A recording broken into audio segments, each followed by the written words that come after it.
Mes chers compatriotes, en ce qui me concerne, j'ai, comme vous le savez, fait part le 5 mars dernier à toute la nation, devant le Parlement, réuni en congrès à Yamoussoukro, de ma volonté, bien que la nouvelle Constitution m'y autorise, de ne pas faire acte de candidature et de passer la main à une nouvelle génération.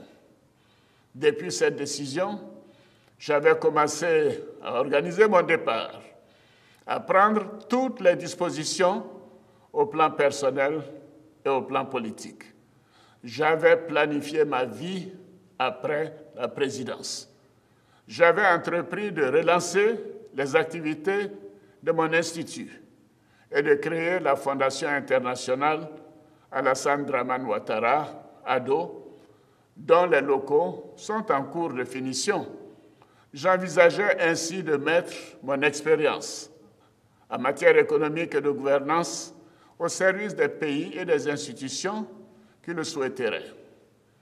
Au plan politique, ma décision avait abouti à la désignation, le 12 mars 2020, d'un candidat, chef d'équipe de cette nouvelle génération, de cadres compétents et dévoués, à même de préserver les acquis de notre pays en matière de paix et de progrès.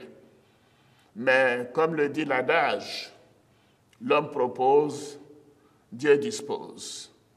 Les récents événements tragiques, avec le décès du Premier ministre Amadou Gon Coulibaly, laissent un vide au niveau de l'équipe que j'avais mise en place pour poursuivre et consolider le programme de développement économique et social pour lequel vous m'avez fait confiance.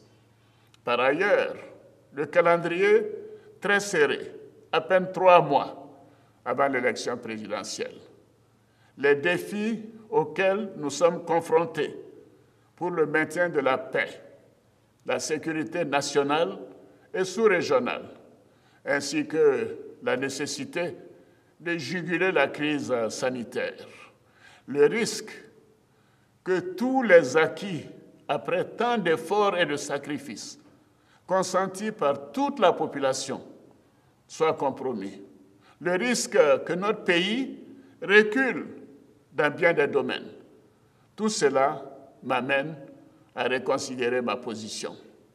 Face à ce cas de force majeure et par devoir citoyen, j'ai décidé de répondre favorablement à l'appel de mes concitoyens me demandant d'être candidat à l'élection présidentielle du 31 octobre 2020. Je suis donc candidat à l'élection présidentielle du 31 octobre 2020.